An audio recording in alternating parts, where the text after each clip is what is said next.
Music by Priyanshu Singh. Music by Chhathi Maiya की।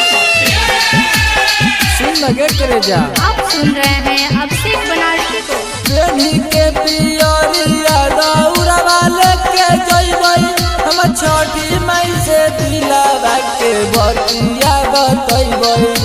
प्रेमी के पियरिया दौरा वाले के जइबई हम छठी मई से दिलावा के बतिया बतइबई। छठी घाट है बारबई जाके दिया के जानू। छठी घाट है बारबई जाके दिया के जानू। अगर छठी मई से मंगबऊ तो हर हाथ के जानू। छठी घाट है जाके बारबई दिया के जानू। छठी मई से मंगबऊ तो हर हाथ के जानू। Recording by Bajrang studio Gyaspur.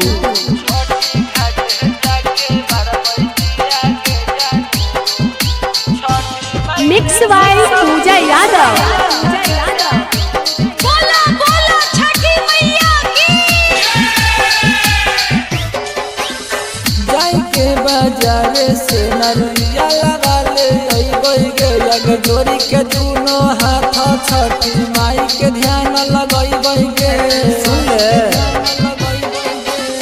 जाई के बाजारे से नरिया लगा ले अइबई गे। अगर जोड़ी के दोनों हाथ छठी माई के ध्यान लगइबई गे।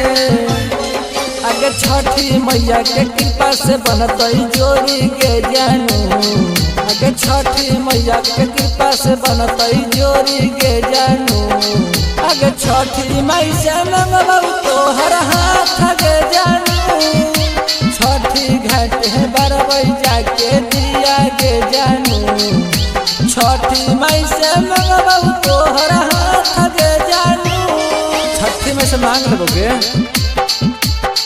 Recording by Bajrang studio Gyaspur.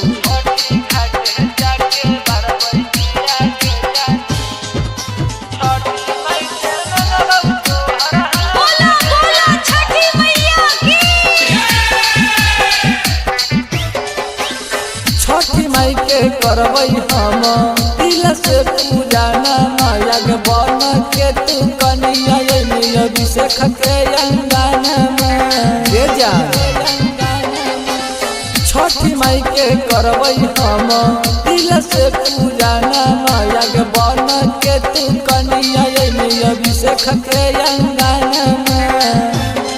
आगे सिंधु सनही बाट तो प्रसाद के जानू।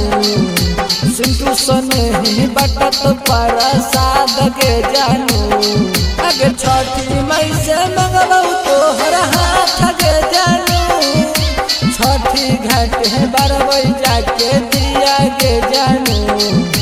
छठी मई से मंगबऊ तो हर हाथ